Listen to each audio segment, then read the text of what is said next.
जब सृष्टि का कोई अस्तित्व नहीं था, जब चारों ओर केवल अंधकार और शून्यता का साम्राज्य था, तब अपनी एक दिव्य मुस्कान से ब्रह्मांड की रचना करने वाली शक्ति के रूप में प्रकट हुई मां दुर्गा का चौथा स्वरूप कुष्मांडा। नवरात्रि का चौथा दिन समर्पित है सृजन, ऊर्जा और उज्जवल प्रकाश को, और आज हम आरंभ कर रहे हैं इस पावन यात्रा का चौथा अध्याय मां कुष्मांडा की आराधना के साथ।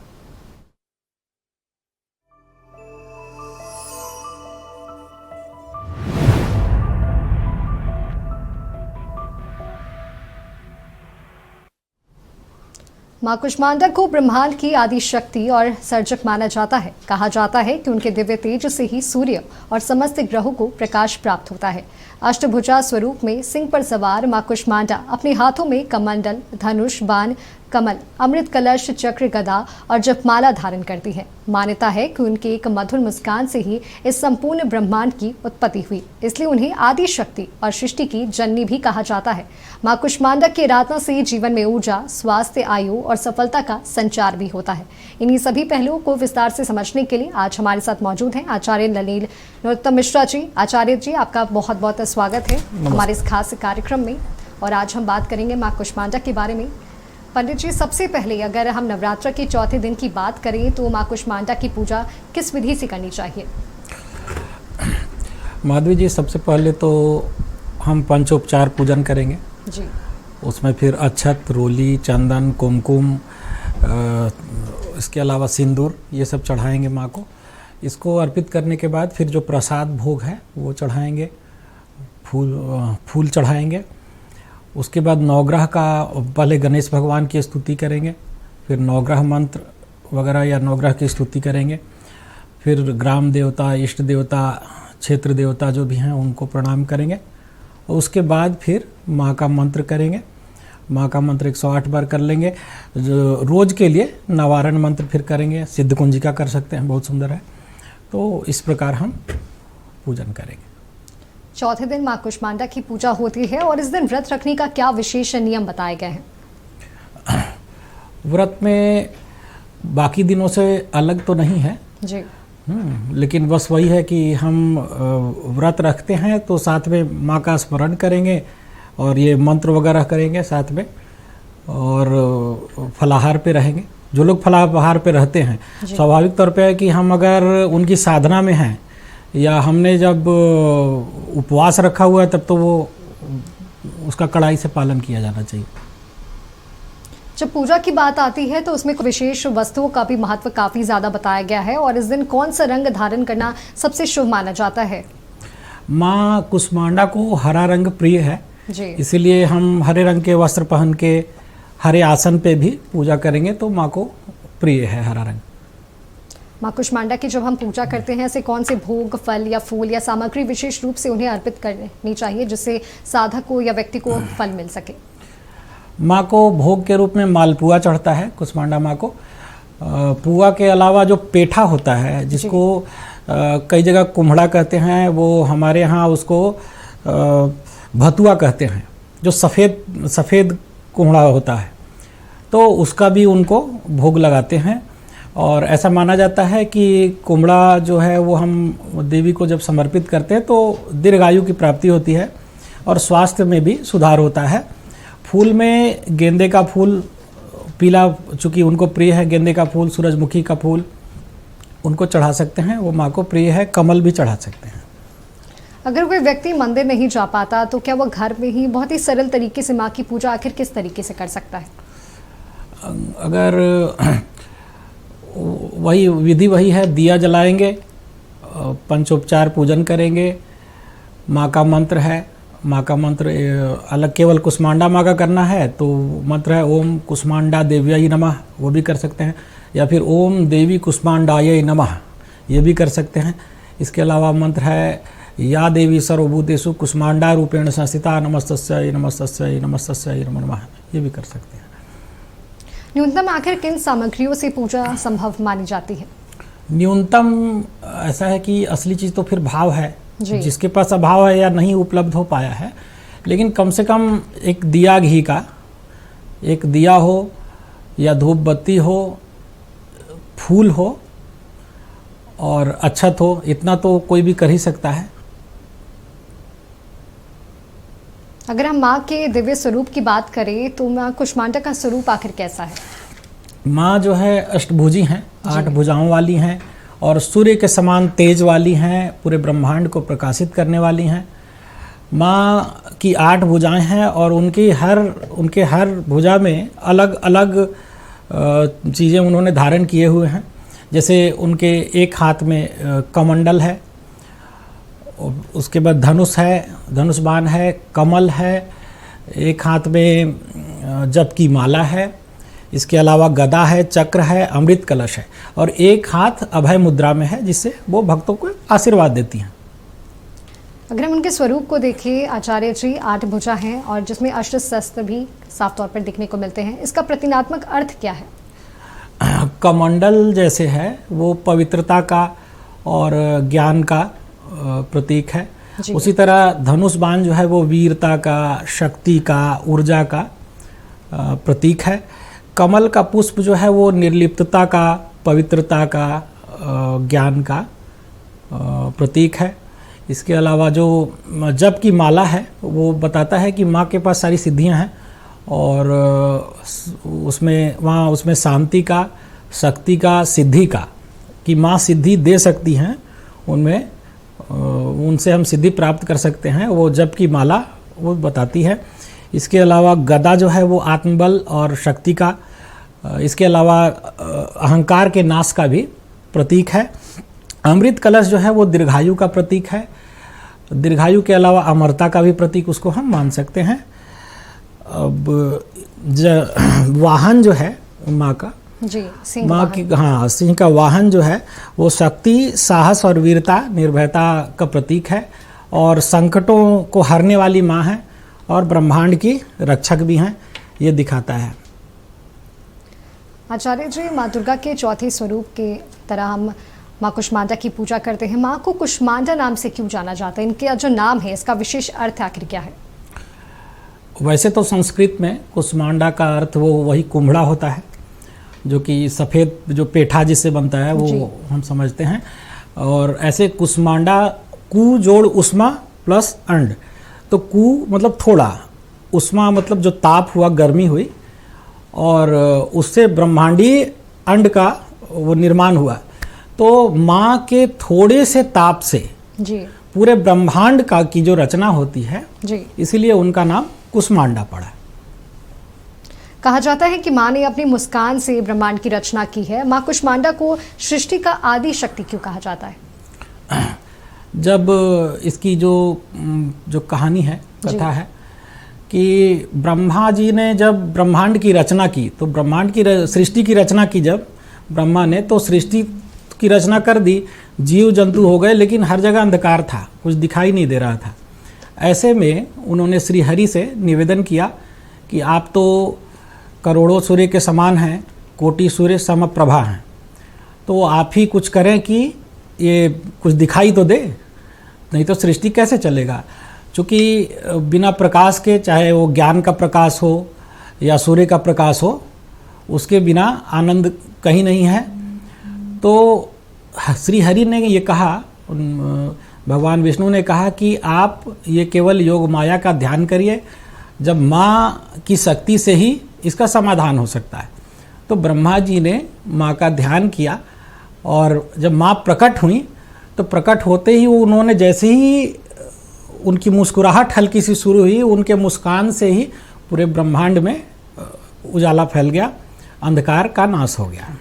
जैसा आपने बताया कि उनकी एक छोटी सी मुस्कान से अंधकार हट गया, सृष्टि की रचना हुई है। उनकी इस हास्य शक्ति का आध्यात्मिक महत्व क्या है? यहाँ यही जो आध्यात्मिक महत्व है, इसको हम ऐसे ही दे सकते हैं कि माँ के केवल एक छोटी मुस्कान से ही दुनिया का अंधकार मिट जा रहा है जी। तो वो हर जगह के अंधकार को मिटाने वाली हैं, वो 10 दिशाओं को प्रकाशित करने वाली हैं, वो साधकों के हृदय को प्रकाशित करने वाली हैं, वो ज्ञान की दायिनी हैं। तो ऐसे में और आध्यात्मिक विकास के लिए वो बहुत ज़रूरी है कि माँ का आशीर्वाद हो। माँ कुष्मांडा की बात करें तो माँ को सूर्यमंडल के मध्य का वासी क्यों कहा जाता है? क्योंकि ऐसा पुराणों में कहा गया है कि माँ सबसे पहले तो हम कहानी में अभी देखें कि माँ जो है वो उनके मुस्कान से ही प्रकाशित हो गया जी। पूरा ब्रह्मांड। वो दूसरा ये लिखा है कि माँ सूर्य के बीचों बीच निवास करती हैं जी। और वहीं से वो पूरे दुनिया में प्रकाश फैलाती हैं, और इसीलिए उनको ऐसा कहा जाता है उनके बारे में। जी बिल्कुल आचार्य जी, आपने माँ कुष्मांडा को लेकर काफ़ी महत्वपूर्ण चीज़ें हमारे साथ साझा की और आगे भी हम अपनी चर्चा को जारी रखेंगे। और आज हम बात कर रहे थे माँ दुर्गा के चौथे स्वरूप माँ कुष्मांडा के बारे में, और हमारे साथ आचार्य नलिन जी भी मौजूद हैं। आचार्य जी, हम बात कर रहे थे माँ कुष्मांडा को सूर्यमंडल के मध्य का वासी क्यों आखिर कहा जाता है। आपने कहा कि वो सूर्य के बीच में रहती हैं और ब्रह्मांड की रचना भी करती हैं। ऐसे में उनकी पूजा से सूर्य से जुड़े दोषों को शांत करने में कैसे सहायक मानी जाती हैं? ऐसा माना जाता है क्योंकि सूर्य की आराधना हम करते हैं सूर्य में सुधार होने के लिए, सूर्य के दोषों को दूर करने के लिए, और माँ स्वयं सूर्य के बीचों बीच विराजमान है जी। तो ऐसी मान्यता है कि माँ कुष्मांडा की पूजा अर्चना करने से सूर्य में सुधार होता है, सूर्य के दोष दूर होते हैं। कुंडली में सूर्य अगर राहु या केतु से पीड़ित हो, सूर्य नीच का हो, मान लिया कि अष्टम भाव में बैठा हो, या किसी भी तरह से क्रूर प्रभाव में है, तो उन सारे दोषों को दूर करने के लिए आवश्यक है कि हम अगर माँ कुष्मांडा की पूजा करेंगे तो सूर्य भगवान भी स्वयं आशीर्वाद देंगे और सूर्य बेहतर होगा। तो सूर्य बेहतर होने से बहुत लोगों को सरकारी नौकरी में मदद मिलती है। कई बार नौकरी में स्थिरता की दिक्कत है, बहुत लोगों को ये समस्या होती है कि जो लोग बोलते हैं कि हमेशा जॉब में कुछ ना कुछ ब्रेक लग जाता है, कुछ समस्या आ जाती है। तो नौकरी में स्थिरता के लिए सूर्य का अच्छा होना बहुत ज़रूरी है। इसके अलावा जो हमारा जो डाइजेस्टिव सिस्टम है जी। वो एक निश्चित ताप पर ही भोजन पचता है। तो यदि हमारे डाइजेस्टिव जूसेस नहीं बनेंगे और शरीर में एक ताप नहीं मेंटेन रहेगा तो भोजन नहीं पचेगा। तो ये डाइजेशन के लिए भी सूर्य का अच्छा होना जरूरी है। और ऐसे में स्वाभाविक है कि जो हमारा जो उपापचय है, जिसको मेटाबॉलिज्म कहते हैं, उसके लिए भी सूर्य का अच्छा होना जरूरी है। और सूर्य जब अच्छा होगा तो व्यक्ति थोड़ा तेजस्वी ओजस्वी भी होगा। जैसे सूर्य के खराब होने से एक चीज़ और हम देखते हैं कि जब सूर्य खराब है तो सूर्य आत्मा का कारक है, और सूर्य आत्मा का कारक है। सूर्य खराब हो जाएगा तो उसकी आत्मिक शक्ति भी खराब होगी, और वो उसकी जो आत्मा जो है वो समझिए कि उसमें कमी वहीं रहेगी। वो अंदर से फोर्स जो उसका मूल है वो कमज़ोर पड़ जाएगा। तो इसीलिए सूर्य को बेहतर करना बहुत ज़रूरी है ऐसे में। और चूँकि नवरात्र का अवसर है और हम माँ कुष्मांडा की आराधना कर सकते हैं, उनकी पूजा से ये लाभ ले सकते हैं, और ऐसे में सूर्य को बेहतर कर सकते हैं। और माँ कृपा करेंगी तो कुछ भी संभव है। माँ कुष्मांडा से जुड़ी कोई ऐसी विशेष साधना, ध्यान या योग जो आप बता सकें? बहुत इसको साधारण तौर पे सिंपली हम लेते हैं कि माँ कुष्मांडा की आराधना करनी है या साधना करनी है तो पहले तो वही पंचोपचार पूजन वगैरह किया, और माँ के मंत्र को हम करेंगे वही ओम देवी कुष्मांडायै नमः, या फिर या देवी सर्वभूतेषु कुष्मांडा रूपेण संस्थिता नमस्तस्यै नमस्तस्यै नमस्तस्यै नमो नमः। पेठा का भोग लगाएंगे माँ को, अगर उपलब्ध हो जाए, अगर कुम्हड़ा मिल जाए तो और अच्छी बात है। और इसके अलावा जो भी इसके पहले हम लोगों ने बात की है अभी कि इन चीज़ों का भोग लगा सकें जो आसानी से उपलब्ध हो जी। और कम से कम हम मंत्र 108 बार करेंगे और हरे रंग का वस्त्र पहनेंगे उस दिन तो बेहतर होगा। भक्तों की आस्था है कि माँ की कृपा से जीवन में सकारात्मक बदलाव आते हैं। माँ कुष्मांडा की आराधना से साधक को कौन कौन से विशेष लाभ प्राप्त हो सकते हैं? माँ कुष्मांडा की साधना से, जैसा कि हम लोग अभी इसके पहले भी बात की कि सूर्य ग्रह में सुधार होता है। दूसरी बात है कि अनहत चक्र जो है हमारा, जो हमारे हार्ट के ठीक पीछे साइड बीच में होता है, हमारा अनहत चक्र जागृत हो सकता है। अनहत चक्र जब जागृत होगा तो स्वास्थ्य बेहतर होगा जी, आरोग्य के लिए अच्छा है। तो पहली बात, और अनहत जैसे एक एक चक्र जो जागृत होता है और नीचे से जब खुलना शुरू होता है, माँ की कृपा होगी तो वही फिर अंत में हम लोग सहस्त्रार पे पहुँचेंगे। तो ये समझिए बीच की यात्रा है एक तरह से। और अनहद चक्र जैसे ही सुधार होगा तो स्वास्थ्य हमारा बेहतर रहेगा, स्वास्थ्य बेहतर रहेगा प्लस थोड़ा तेज भी बढ़ेगा। इसके अलावा सुख समृद्धि के लिए भी अच्छा है और माँ प्रसन्न होंगी तो सूर्य भी अच्छा होगा। जैसे आपने बताया कि माँ कुष्मांडा की पूजा करने से हमारा जो सूर्य है वो मजबूत होता है, तो क्या उनकी पूजा करने से धन समृद्धि और सकारात्मक ऊर्जा भी प्राप्त की जा सकती है? जी बिल्कुल, माँ की पूजा करने से सुख समृद्धि भी मिलेगा। माँ अभय मुद्रा में है जी। हम जिस भाव से उनको भजते हैं, जिस भाव से हम उनकी पूजा करते हैं, माँ वैसे ही कृपा करती है। जैसा हमारा भाव होगा माँ वैसा कृपा करेंगी। और हम लोग पहले भी इसमें जो उनके पास जो अलग अलग उनके हाथों में अलग अलग चीज़ें हैं तो वो अलग अलग चीज़ें उसमें दे सकती हैं। इसमें जो अमृत कलश है वो दीर्घायु दिखाता है कि हम माँ दीर्घायु होने का आशीर्वाद दे सकती हैं जी। उसमें जो जप की माला है वो दिखाता है कि माँ से हम सिद्धियाँ ले सकते हैं, इससे हमको ज्ञान मिल सकता है, शांति मिल सकती है। जो अलग अलग चीज़ें जो उनके हाथ में है प्लस साथ में है कि अभय की मुद्रा है, तो माँ बहुत कुछ दे सकती हैं जो शायद हम लोग नहीं सोच सकते हैं, वो भी दे सकती हैं। लेकिन तो हमारा लिमिटेशन है, हमारी सीमाएं हैं, माँ की सीमाएं नहीं है। आचार्य जी, आपने बहुत ही सरल तरीके से बताया कि आखिर माँ कुष्मांडा की पूजा करने से साधक को क्या क्या लाभ प्राप्त हो सकते हैं। ऐसे में उनकी पूजा करते समय किन बातों का विशेष ध्यान रखने की ज़रूरत है?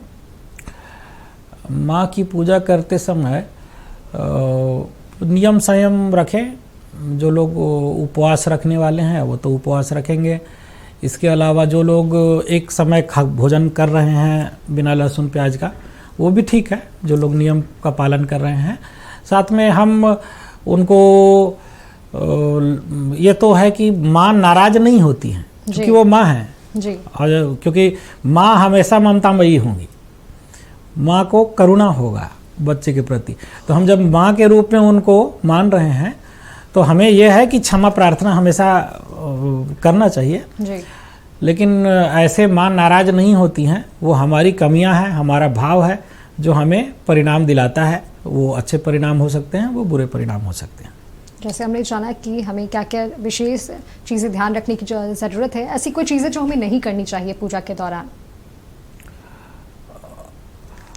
पूजा के दौरान हमें नहीं करनी चाहिए, इसमें सबसे पहले तो जो भी हम माँ का सारा मंत्र करेंगे जी। और माँ के मंत्र के अलावा इसमें पवित्रता का ध्यान रखना जरूरी है। क्योंकि आप बोल रही हैं क्या नहीं करना चाहिए, क्या करना चाहिए, वो तो हमने बात कर ली काफ़ी। नहीं करना चाहिए, एक तो पवित्रता जरूरी है, क्योंकि देख रहे हैं कि माँ खुद कमंडल लिए हुए हैं जी। जो पवित्रता का रूप है और हमें वैसा होना है। हम किसकी पूजा करते हैं, हम उसकी जिसकी पूजा करते हैं वैसा होना चाहते हैं या उनकी कृपा चाहते हैं। तो एक तो हमें पवित्रता का ध्यान रखना चाहिए। दूसरी बात है कि ब्रह्मचर्य का ध्यान रखना चाहिए पूरे नवरात्र में। और बाकी ऐसे कोई विशेष नियम नहीं है। किसी को मांस मछली ये सब खान पान की तो बात नहीं करें, वो तो करना ही नहीं चाहिए, हम उस पर जा ही नहीं रहे हैं। तो सिंपली हम जैसे कर रहे हैं नियमों का पालन करके करेंगे और माँ कृपा करेंगी। आज के व्यस्त जीवन की बात करें तो माँ कुष्मांडा के संदेश को हम अपने जीवन में कैसे उतार सकते हैं? माँ देने वाली हैं जी। माँ जो कि सूर्य के बीच में रह के और पूरे ब्रह्मांड को प्रकाशित करने वाली हैं। तो हम भी लोगों में ज्ञान का प्रकाश फैले या अलग अलग तरीके से। यहाँ हम यही देखते हैं कि माँ भक्तों को या पूरी दुनिया को, जो भक्त नहीं है उन्हें भी लाभान्वित कर रही हैं। तो हम कैसे समाज के लिए बेहतर करते हैं इसके बारे में हम सोच सकते हैं, प्रयास कर सकते हैं। कैसे समाज ज़्यादा बेहतर हो इसके लिए प्रयास कर सकते हैं, ये हम शिक्षा माँ से ले सकते हैं। आप क्या कोई ऐसी सरल मंत्र या स्तुति बता सकते हैं जिससे भक्त बड़ी आसानी से घर पर जप सके? वही मंत्र है, या देवी सर्वभूतेषु कुष्मांडा रूपेण संस्थिता नमस्तस्यै नमस्तस्यै नमस्तस्यै नमो नमः। ये बहुत अच्छा मंत्र है और इसको पढ़ने से भी माँ खुश होंगी। एक आखिरी सवाल आचार्य जी आपसे मैं लेना चाहूँगी, क्या महिलाओं के लिए माँ कुष्मांडा की आराधना का कोई विशेष महत्व बताया गया है? महिलाएं, चूँकि पुरुष और महिलाएं जी दोनों में महिलाओं पे बोझ ज़्यादा होता है, उनको घर का भी बोझ हो जाता है और वो बाहर काम करने वाली हैं तो उनको बहुत ज़्यादा ऊर्जा की ज़रूरत है और माँ शक्ति का स्वरूप हैं। ऐसे में स्वाभाविक है कि ज़्यादा ताकत की ज़रूरत है महिलाओं को और माँ की आराधना से, माँ के कृपा से महिलाओं की शक्ति बढ़ेगी तो हमारा समाज और बेहतर होगा। चूँकि महिलाओं को शक्ति मिलेगी तो वो ज़्यादा अच्छा बेहतर कर पाएंगी, बेहतर परफॉर्म कर पाएंगी और इसीलिए मैं समझता हूँ कि उनको भी आराधना करनी चाहिए, ये अच्छा है। और इसके अलावा जो आपने इसके पहले सवाल पूछा था कि अगर क्या हम चढ़ा सकते हैं, अगर हम शॉर्टकट में हम उपाय कुछ करना चाहें, बहुत लोगों को समय नहीं मिलता है जी। तो हम 2-3 चीज़ें, जैसे इलायची का भोग लगा सकते हैं माँ को। इलायची का भोग लगाने से माँ खुश होंगी। पेठा का भोग लगाएं और पीला फूल या पीला भोग, केसर का खीर बना के भोग लगाएं, वो भी माँ को पसंद है। जी बिल्कुल पंडित जी, आपका बहुत बहुत धन्यवाद। आप यहाँ पर आए और आपने माँ कुष्मांडा के इस दिव्य स्वरूप से जुड़ी इतनी महत्वपूर्ण और प्रेरणादायक जानकारी हमारे साथ साझा की है।